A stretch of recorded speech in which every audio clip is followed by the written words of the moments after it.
नमस्ते प्रणाम। मेरे यूट्यूब चैनल पे आप लोग का स्वागत है। और देखिए हम लोग मिलके एक नाच कहारवा गीत सुना रहे हैं।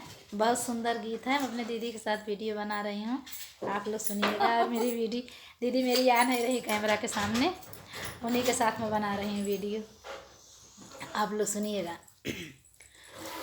गवने के राय बैठा गईला हो पियावा बेईमान, पियावा बेईमान।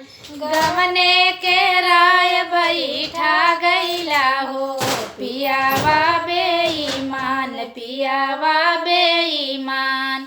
ना घर में लाटा ना घर में चावल, ना घर में आटा ना घर में चावल।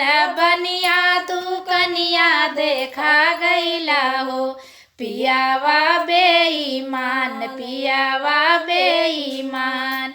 बनिया दुकनिया देखा गईला हो पियावा बेईमान, पियावा बेईमान। गवने के राह बैठा गईला हो पियावा बेईमान, पियावा बेईमान। ना घर में लोटा ना घर में थाली, ना घर में लोटा ना घर में थाली। ठठेरवा दुकनिया देखा दिहला हो पियावा बेईमान, पियावा बेईमान। ठठेरवा दुकनिया देखा गईला हो पियावा बेईमान, पियावा बेईमान। गवने के राह बैठा गईला हो पियावा बेईमान, पियावा बेईमान।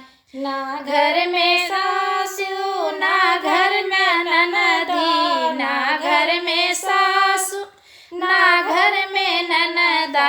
हिजड़ा देवरवा बैठा गईला हो पियावा बेईमान, पियावा बेईमान।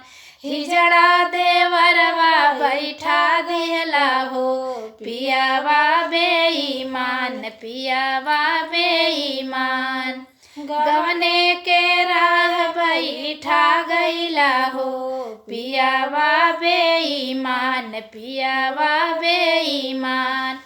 ना राहे घरवा ना ही दुअरवा, ना रहे मरवा ना ही दू महला। टूटही झोपड़िया बैठा दिहला हो पियावा बेईमान, पियावा बेईमान। टूटही झोपड़िया दिखा दिहला हो पियावा बेईमान, पियावा बेईमान। गवने के राह बैठा दिहला हो पियावा बेईमान, पियावा बेईमान। कैसा लगा मेरा गाना, आप लोग सुन के कमेंट जरूर करके बताइएगा।